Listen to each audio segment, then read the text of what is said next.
आज हम अयोध्या सिंह उपाध्याय हरिऔध की पवन दूतिका के अंतिम भाग का अध्ययन करेंगे। तो इसमें जो है अभी तक हमने इसके आगे के भागों का अध्ययन किया था और संदर्भ भी बताया गया था। संदर्भ और व्याख्या जो है आपको बताया जाएगा। तो संदर्भ चूँकि पहले बताया जा चुका है, इस नाते सिर्फ व्याख्या से बताया जाएगा। और व्याख्या में जो है हम आगे को देखेंगे।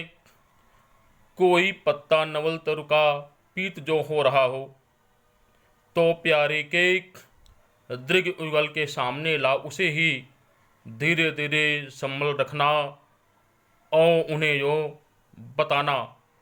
पीला होना प्रबल दुख से प्रोसिता सा हमारा।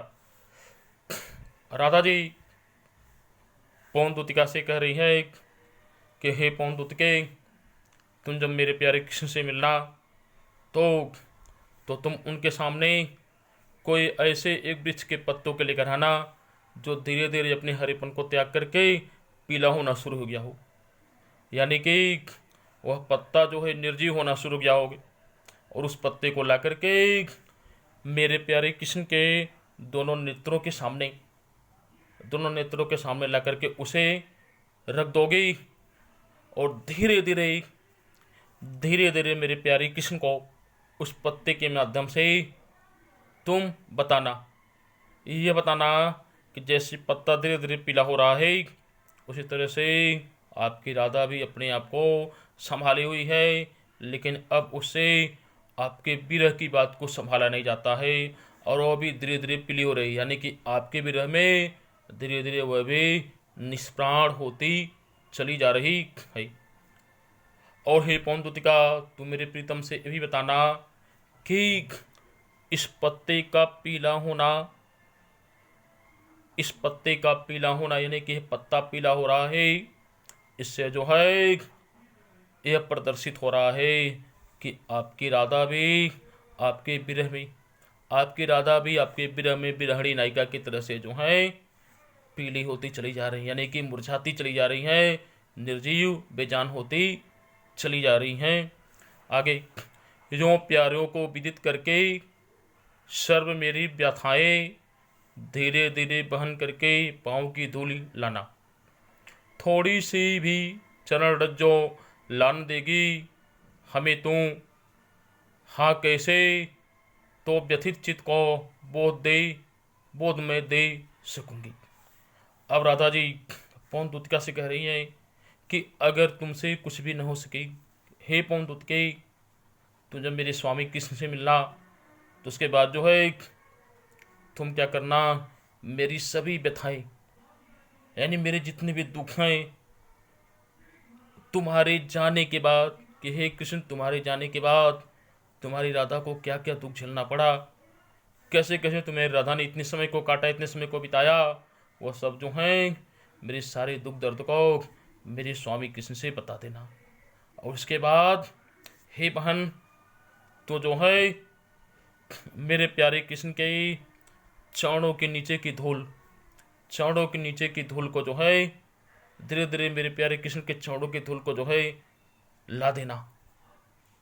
और अगर तुम यह काम कर दोगी, यानी कि मेरे प्यारे कृष्ण के चरणों के नीचे की थोड़ी सी भी उनके चरणों के नीचे की धूल ला करके हमें दे दोगी, तो मैं अपने कृष्ण के वियोग में दुखी इस हृदय को थोड़ा सा जो है संभाल सकूंगी, थोड़ा सा बोध करा सकूंगी, यानी कि थोड़ा सा इसको एहसास करा सकूंगी।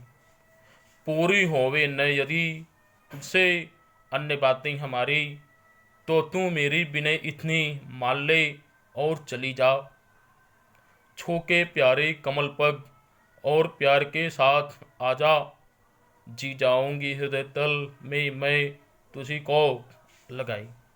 अब राधा जी कह रही हैं कि हे पवन दूतिका, अगर तुझसे ये भी कार्य नहीं हो पा रहा, यानी कि तुम मेरे प्यारे कृष्ण के चरणों के नीचे की धूल भी नहीं ला सकती है, तो भी तो क्या करना, कोई बात नहीं है। अगर तू ये भी नहीं कर सकती तो भी कोई बात नहीं है, तो क्या करना, तो जो है मेरी एक विनती है, हे पौंदुतिके, तुझसे मेरी एक विनती है, मेरा एक निवेदन है, उसको तो मान लो। उसको तो मान करके मेरे प्यारे कृष्ण के पास चले जाओ। तो मेरे प्यारे कृष्ण के जो दो कमल के समान सुंदर चरण हैं, उन चरणों को प्यार से तू स्पर्श करके चली आना। उन चरणों को जब प्यार और सम्मान से तू स्पर्श करके चली आएगी, तो तुझसे मिल करके मैं तुझे अपने हृदय से लगा लूँगी। और जब तुझे अपने हृदय से लगा लूँगी, तो मुझे अपनी प्यारी किशोर की एक बहुत ही अनोखी अनुभूति होगी, बहुत ही मुझे आनंद की अनुभूति होगी, क्योंकि तुझसे मेरे प्यारे कृष्ण के चरण का स्पर्श लगा है। तेरे में मेरे प्यारे कृष्ण के चरणों की स्पर्श है, अतः तुझे मैं हृदय से लगा करके बहुत ही सुखी महसूस करूँगी। अर्थात राधा जी ये कहना चाहती हैं कि अगर पौंतुतिका से मेरे स्वामी किसी के चरणों की धूल भी तुम नहीं ला सकती हो, तो मेरे लिए इतना तो तुम कर सकती हो कि मेरे स्वामी के चरणों से जाकर के तुम स्पर्श हो देना, क्योंकि तुम हवा हो। तुम उनके चरणों से स्पर्श हो करके मेरे ऊपर इतना उपकार कर देना, उनके चरणों से तुम स्पर्श हो जाना। उसके बाद जब मेरे प्यारे कृष्ण के कमल के समान सुंदर चरणों से तू स्पर्श करके आएगी, तो मैं तुझे अपने हृदय से लगा करके धन्य हो जाऊंगी, और मुझे बहुत ही आनंद की अनुभूति होगी, क्योंकि तेरे अंदर मेरे प्यारे कृष्ण के स्पर्श है, स्पर्श का आनंद है, और मुझे भी उस स्पर्श से आनंदित होना पड़ेगा, जो मेरे लिए बहुत ही अच्छी बात होगी। तब तक के लिए धन्यवाद। अब अगला अध्याय फिर आगे पढ़ेंगे दूसरे दिन।